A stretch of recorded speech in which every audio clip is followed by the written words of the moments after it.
Η φωτιά του 1993 ξεκίνησε γύρω στις 3 το μεσημέρι.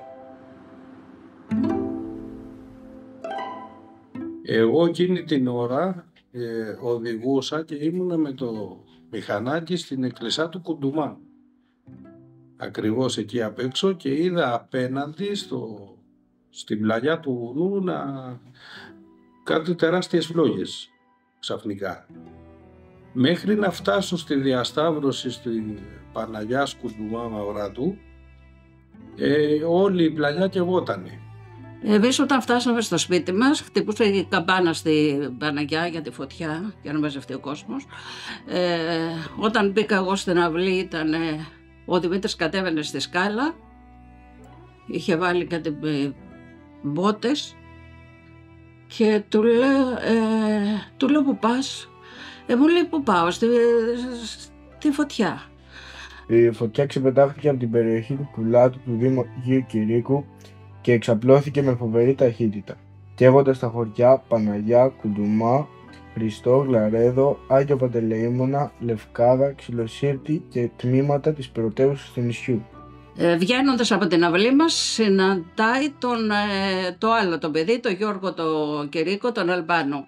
Στον δρόμο συναντήσανε και τον άλλον, το Φυσίδα, που αυτός πήγαινε στο συνοικισμό που ήταν οι γέροντες, που ήταν οι συγγενείς του, ήταν θείοι του. Σκέφτηκε ότι είναι εγκλωβισμένοι, ότι πρέπει να πάει να βοηθήσει. Οι ηλικιωμένοι γνωρίζανε την περιοχή, ξέρανε ότι υπήρχε μονοπάτι, πηγαίνανε σε μια σπηλιά που υπήρχε εκεί. Πιστεύανε ότι εκεί θα μπορούσαν να προστατευτούν. Είχαν φύγει και τα παιδιά αρχίσαν να τους φωνάζουν και να τους ψάχνουν. Ανεβαίναν χαλαρά πια, γιατί όσο ανεβαίνανε δεν υπήρχε καπνός και φωτιά. Η φωτιά κατέβαινε κάτω. Και ανεβαίνανε, κάποια στιγμή γύρισε ο καιρός, πήγε προς το Μαυράτο και αυτό το Μαυράτο ήρθε και πήρε όλο αυτό το βουνό μέχρι το Ξυλοσύρτη.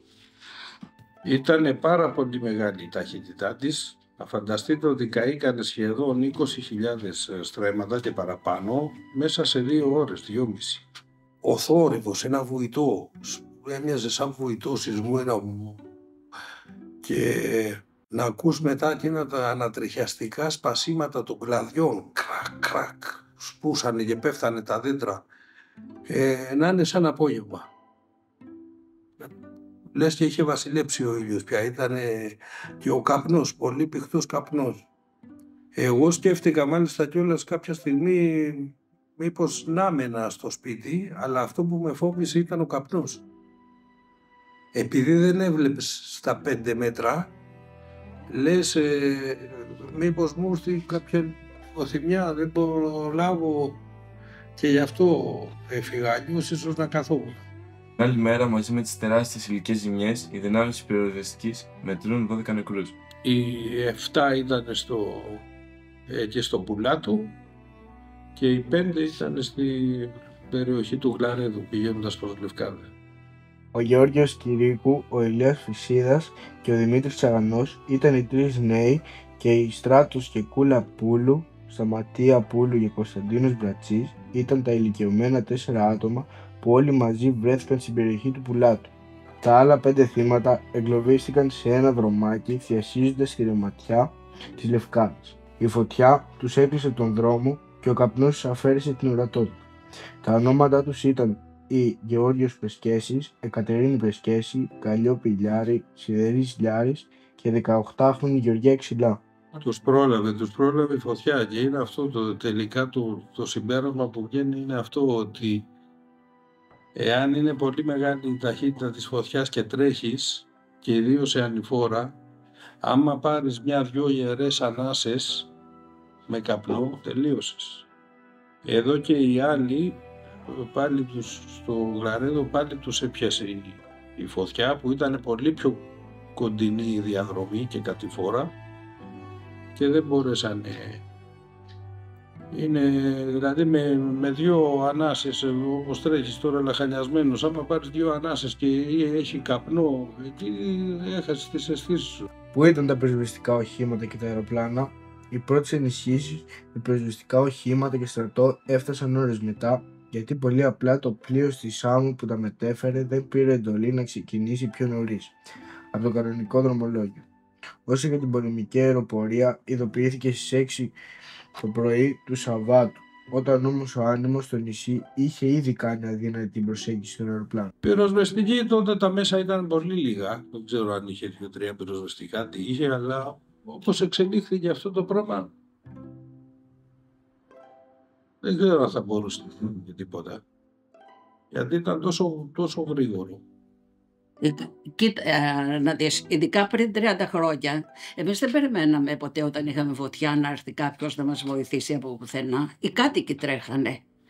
Οι κάτοικοι τρέχανε όλοι, πάντα χτυπούσαν καμπάνες στα χωριά. Θυμάμαι από παιδάκι που ήμουνα, τον πατέρα μου, όλους τους ανθρώπους του χωριού να παίρνουν μια τσάπα και ένα φτιάρι και πηγαίνανε για τη φωτιά. Δεν περιμέναμε από πουθενά, ούτε αεροπλάνα περιμέναμε, ούτε τίποτα δεν περιμέναμε. Οι κάτοικοι, και βέβαια πήγαν οι κάτοικοι, αλλά υπήρχαν 2 πυροσβεστικά αυτοκίνητα. Για όλο το νησί. Για όλο το νησί. Ήτανε μέσα στην πλατεία αραγμένα, το ένα με σκασμένο λάστιχο και το ένα υποτίθεται ότι του είχαν νερό μέσα και είχε κάτω μια λίμνη. Έτρεχε αυτό, φαίνεται κάπου. Ποτέ αυτά τα αυτοκίνητα δεν τα κινούσε κανένας. Το αξιοπερίεργο είναι ότι, όπως αποκάλυψε η εφημερίδα Βήμα στις 8/8, η κυβέρνηση είχε προειδοποιηθεί για τον κίνδυνο πυρκαγιάς σε Ικαρία, Σάμο και μάλιστα με πιθανά θύματα, από πόρισμα ειδικής πανεπιστημιακής επιτροπής το προηγούμενο καλοκαίρι. Λοιπόν, αυτός εδώ είναι ο δασολόγος ο Ξανθόπουλος, δεν ξέρω το έχετε μες στο αρχείο σας, ο οποίος είναι και τώρα ακόμα είναι και μιλάω μαζί του.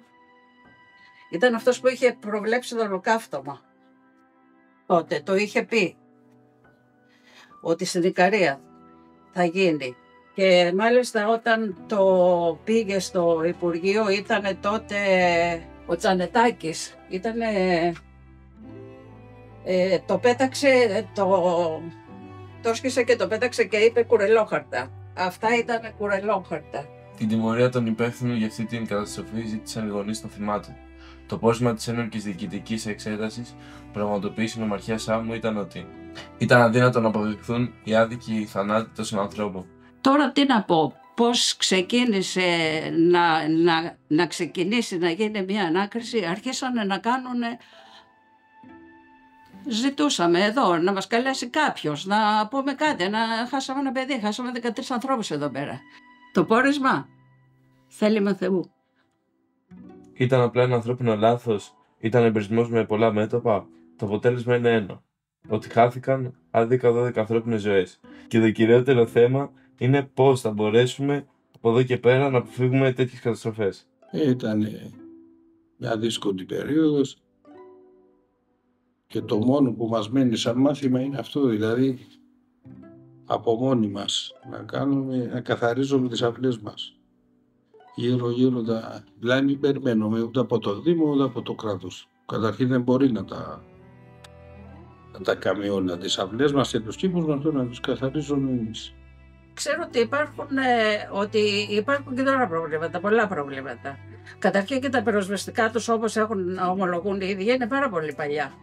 Παλιά που δεν νομίζω σε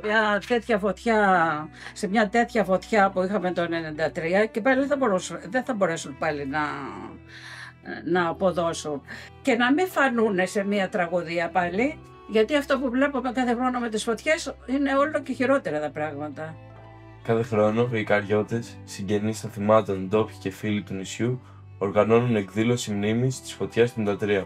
Η εκδήλωση αυτή πραγματοποιείται στις 30 Ιουλίου στο μνημείο που δημιουργήθηκε εις μνήμη των θυμάτων της μεγάλης αυτής καταστροφικής πυρκαγιάς.